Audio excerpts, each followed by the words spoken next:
Good morning, dear students. We are welcoming you at our Inspire Education Mona, and we hope all of you are fit and fine and enjoying our lecture series.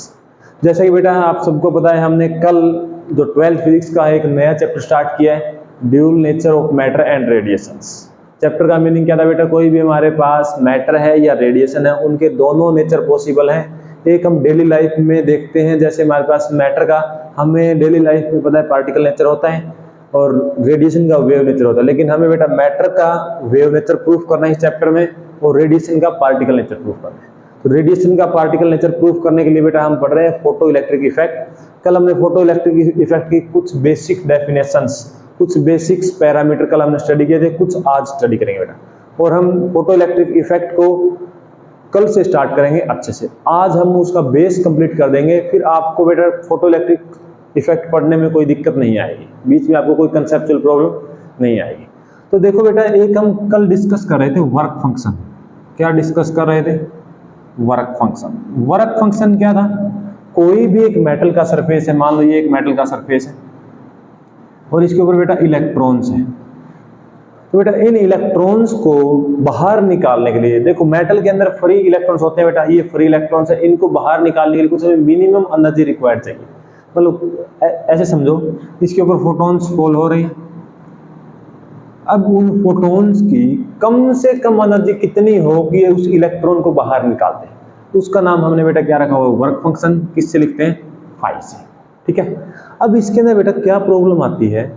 अब देखो, ये तो हमने बात की surface की। अगर मैं मेटल की बॉडी के अंदर की बात करूं, ये हमारे पास मान लो मेटल की बॉडी, अगर यहां पर बेटा लाइट फॉल हो रही है, ये कुछ इलेक्ट्रॉन तो बेटा सरफेस के बिल्कुल पास में है। जैसे ऐसे समझो, मान लो इसका वर्क फंक्शन हम मान लेते 10 इलेक्ट्रॉन वोल्ट बेटा। अगर हमारे पास जो लाइट फॉल हो रही है उसकी एनर्जी 20 इलेक्ट्रॉन वोल्ट है। क्लियर? अब जो इलेक्ट्रॉन, जो फोटोन फॉल हुए हैं, वो कंप्लीटली अपनी एनर्जी का ट्रांसफर कर देंगे। अब इलेक्ट्रॉन के पास बेटा कितनी एनर्जी हो गई? 20 इलेक्ट्रॉन वोल्ट। इसको बाहर निकलने के लिए मींस वर्क फंक्शन कितना चाहिए? 10 इलेक्ट्रॉन। तो बेटा 10 इलेक्ट्रॉन वोल्ट जो इसके पास बच गया, वो ये काइनेटिक एनर्जी की फॉर्म में लेकर रन करेगा। मींस इसके पास कुछ ना कुछ काइनेटिक एनर्जी होगी। अब एक चीज देखिए, ये तो हमने बात की जब हमारा इलेक्ट्रॉन सरफेस के पास में। अगर बेटा इस इलेक्ट्रॉन की बात करें, इस इलेक्ट्रॉन के ऊपर भी अगर 20 इलेक्ट्रॉन वोल्ट एनर्जी ही फॉल हो रही है, तो क्या बेटा जब ये बाहर निकलेगा इसकी काइनेटिक एनर्जी भी 10 इलेक्ट्रॉन वोल्ट होगी जो इस सरफेस के पास वाले की? तो नहीं होगी, क्योंकि बेटा इस इलेक्ट्रॉन को बाहर निकालने, ये ऐसे समझो, जब ये इलेक्ट्रॉन बाहर आएगा तो यहाँ फ्री इलेक्ट्रॉन के साथ में कोलिजन करेगा, स्कैटर होगा और फिर बाहर आएगा। और जब कोलिजन करेगा तो कुछ ना कुछ एनर्जी का लॉस होगा, कुछ ना कुछ रेडिएशन का लॉस होगा। तो वो अब एनर्जी, काइनेटिक एनर्जी बेटा 10 नहीं है, काइनेटिक एनर्जी 10 इलेक्ट्रॉन वोल्ट से कम है। तो हमें यहाँ से ये बात मैं आपको समझाना चाह रहा हूँ कि जो हमारे पास काइनेटिक एनर्जी है फ्री इलेक्ट्रॉन्स की, वो सबकी सेम नहीं है। Kinetic energy of all electrons coming out from metal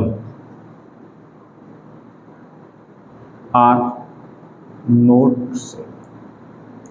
सबकी काइनेटिक एनर्जी अलग अलग है, ये हमने कल भी डिस्कस किया। अब बेटा हमारे पास मेन पॉइंट क्या आता है कि हम वर्क फंक्शन को निकालें कैसे, कि हम वर्क फंक्शन किसी भी मेटल, हम वर्क फंक्शन बेटा कैसे निकालें, कैसे कहें कि इतना वर्क फंक्शन होता है किसी भी मेटल का। मान लो हम आपको कोई मेटल की प्लेट दे दें हाथ में और कहें बेटा इसका वर्क फंक्शन निकालो, तो आप इसका वर्क फंक्शन बेटा कैसे निकाल पाओगे, वो आज हमें देखना है।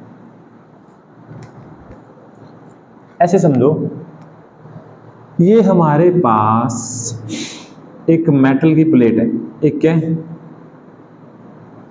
मेटल की प्लेट है बेटा। क्या है? Metal plate. इसके अंदर क्या मौजूद होंगे बेटा? Free electrons will be present there. अगर हम यहां पर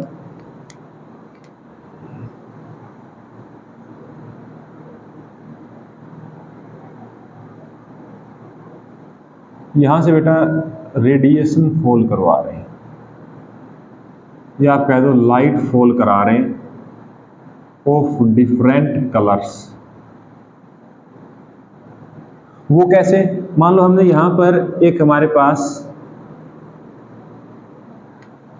एक क्या लगा हुआ है, एक इंस्ट्रूमेंट लगा हुआ है जिसकी हेल्प से हम फ्रीक्वेंसी चेंज करेंगे। क्या करेंगे? फ्रीक्वेंसी चेंज करेंगे।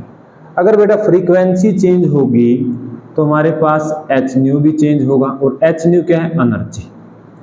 तो हम ऐसा करेंगे, इसको बेटा हम किसी एक इलेक्ट्रिक सर्किट में कनेक्ट कर देंगे और उसके अंदर हम लगा देंगे बेटा एम्पियर एमीटर, ताकि हम ये देख सकेंगे हमारे पास करंट कितना है, करंट है या नहीं है, फोटो इलेक्ट्रॉन निकलना स्टार्ट हुए हैं या नहीं हुए।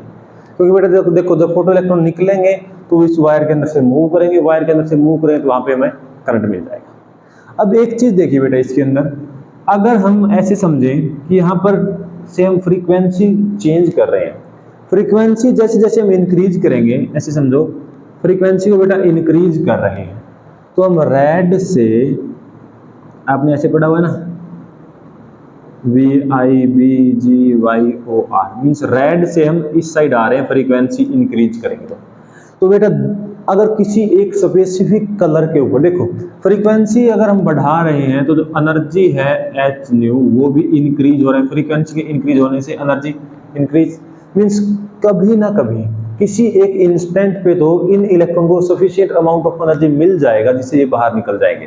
तो उस फ्रीक्वेंसी के ऊपर हम E की वैल्यू निकाल लेंगे, क्योंकि हमें यहाँ से ये पता है कि इस फ्रीक्वेंसी, देखो आप इसको रोटेट कर रहे थे, मीन्स आपने देखा कि येलो के ऊपर इलेक्ट्रॉन निकलना स्टार्ट हो गए, मीन्स जो एमीटर है वो डिफ्लेक्शन दिखाने लग गया। किसके ऊपर? येलो। तो बेटा येलो का आपको फ्रीक्वेंसी पता है, फ्रीक्वेंसी पता है तो हम E को एच न्यू से मल्टीप्लाई करके उसका एनर्जी निकाल लेंगे, कितना मिनिमम एनर्जी के ऊपर हमारा फोटो इलेक्ट्रॉन निकलना स्टार्ट हुआ है।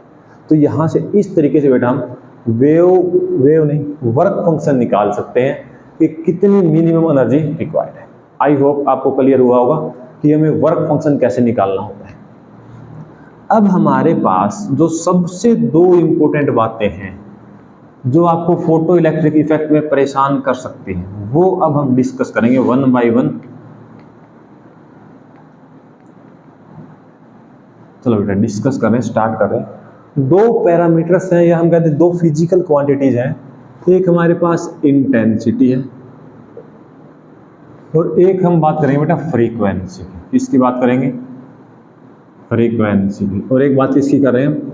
इंटेंसिटी की। इंटेंसिटी बेटा क्या होता है? पहले तो इंटेंसिटी क्या होता है, ऐसा करो, मान लो जिस रूम में हम पढ़ा रहे हैं या आप जिस रूम में बैठे हैं उसके अंदर बेटा हम दो बल्ब लगा दें।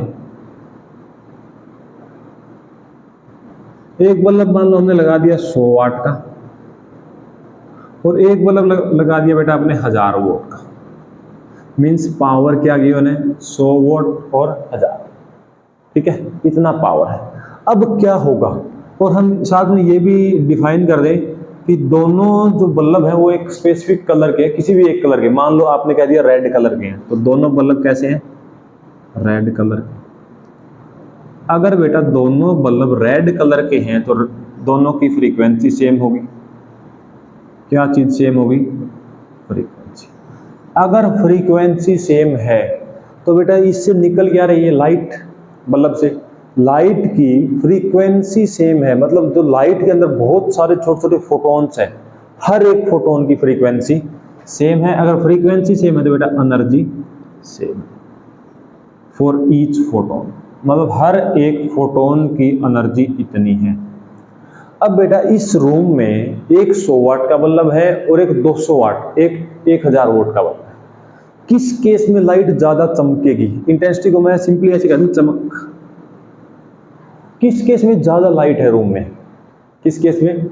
1000 वोट में। आपको भी ये माइंड में इमेज बन रही होगी, आपको फील हो रहा होगा किस में इंटेंसिटी ज्यादा है? इसके अंदर। मीन्स इंटेंसिटी, एक तो हमारे पास पावर है, पावर को हम बेटा लिख सकते हैं एनर्जी पर यूनिट टाइम। एक और किस चीज पर डिपेंड कर रही है?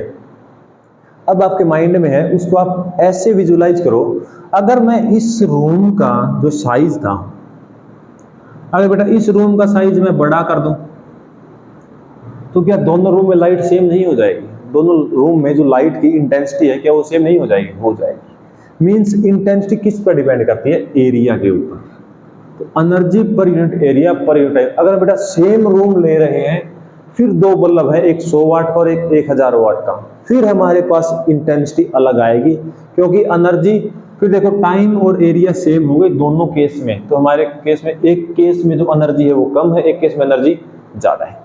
अगर हम दोनों रूम अलग अलग क्रॉस सेक्शन के लेते हैं तो उसके अंदर बेटा टाइम तो हम कह सकते हैं सेम है, लेकिन एरिया, जिस रूम का एरिया बड़ा है उस रूम में अगर 1000 वोट का बल्ब है तो उसकी एनर्जी बड़ी है, लेकिन दोनों का रेशियो बराबर हो सकता है। मींस इंटेंसिटी को आपको किससे कंपेयर करना पड़ेगा? एरिया से। इसलिए बेटा इंटेंसिटी को हम क्या बोलते हैं? Energy per unit area per unit time. अब ठीक है, अब हमें ये बताओ इंटेंसिटी के बढ़ने से क्या चीज बढ़ी है? देखो लाइट किससे बनी हुई है? फोटोन से। एक फोटोन की जो एनर्जी है वो क्या रहेगी? h new. तो बेटा इसके अंदर फोटोन कम होंगे, इसके अंदर फोटोन ज्यादा होंगे। अब देखो लाइट की चमक ज्यादा है, ज्यादा चमक है, एक फोटोन की तो एनर्जी h न्यू ही हो सकती है, चाहे वो 100 वोट का बल्ब हो चाहे 1000 वोट का बल्ब हो, अगर फ्रीक्वेंसी सेम है। तो अगर बेटा एक फोटोन की एनर्जी सेम है, अगर किसी रूम में लाइट ज्यादा है किसी रूम में लाइट कम है, तो उसमें क्या ज्यादा है? Number of photons. Mean intensity का डायरेक्ट रिलेशन किससे है बेटा? यही लिख देते हैं, intensity directly related to number of photons. Means अगर हमें नंबर ऑफ फोटॉन्स बढ़ाने पड़ेंगे तो वो किसके डायरेक्टली प्रोपोर्शनल है? इंटेंसिटी। अगर हम इंटेंसिटी बढ़ा देंगे तो नंबर ऑफ फोटॉन्स बढ़ जाएंगे, energy per unit area per unit time increase हो जाएगा। तो आई होप बेटा आपको इंटेंसिटी क्लियर हुआ होगा। हमारे जो फोटो इलेक्ट्रिक के टॉपिक में अगर हम इंटेंसिटी को इंक्रीज करेंगे तो आपको डायरेक्टली ये समझना है कि हम इंटेंसिटी को इंक्रीज करने से क्या इंक्रीज कर रहे हैं? Number of photons, frequency increase नहीं कर रहे हैं। क्लियर? अब दूसरी टर्म देखते हैं बेटा। दूसरी टर्म हमारे पास क्या है? फ्रीक्वेंसी। फ्रीक्वेंसी ऐसे समझो, फ्रीक्वेंसी हमारे पास पहले फ्रीक्वेंसी न्यू है, जो एनर्जी फॉल हो रही है, इसको इससे रिलेट करके समझते हैं। ये हमारे पास क्या है? इलेक्ट्रॉन को निकलने के लिए फाई एनर्जी चाहिए, मतलब ये इसका वर्क फंक्शन है, और इसके ऊपर बेटा जो एनर्जी फॉल हो रही है वो मान लो h न्यू फॉल हो रही है। ठीक है, अब इसको ऐसे समझें, अगर ये 20 इलेक्ट्रॉन वोल्ट है, ये 10 इलेक्ट्रॉन वोल्ट है, तो बेटा 10 इलेक्ट्रॉन वोल्ट लेके इलेक्ट्रॉन कहाँ जाएगा? ऊपर जाएगा, मतलब फ्री हो जाएगा, और वो 10 इलेक्ट्रॉन वोल्ट उसकी क्या है? Kinetic energy. इसको हम ऐसे लिख दें, h nu is equal to work function plus kinetic energy. Okay, h nu work function plus kinetic energy.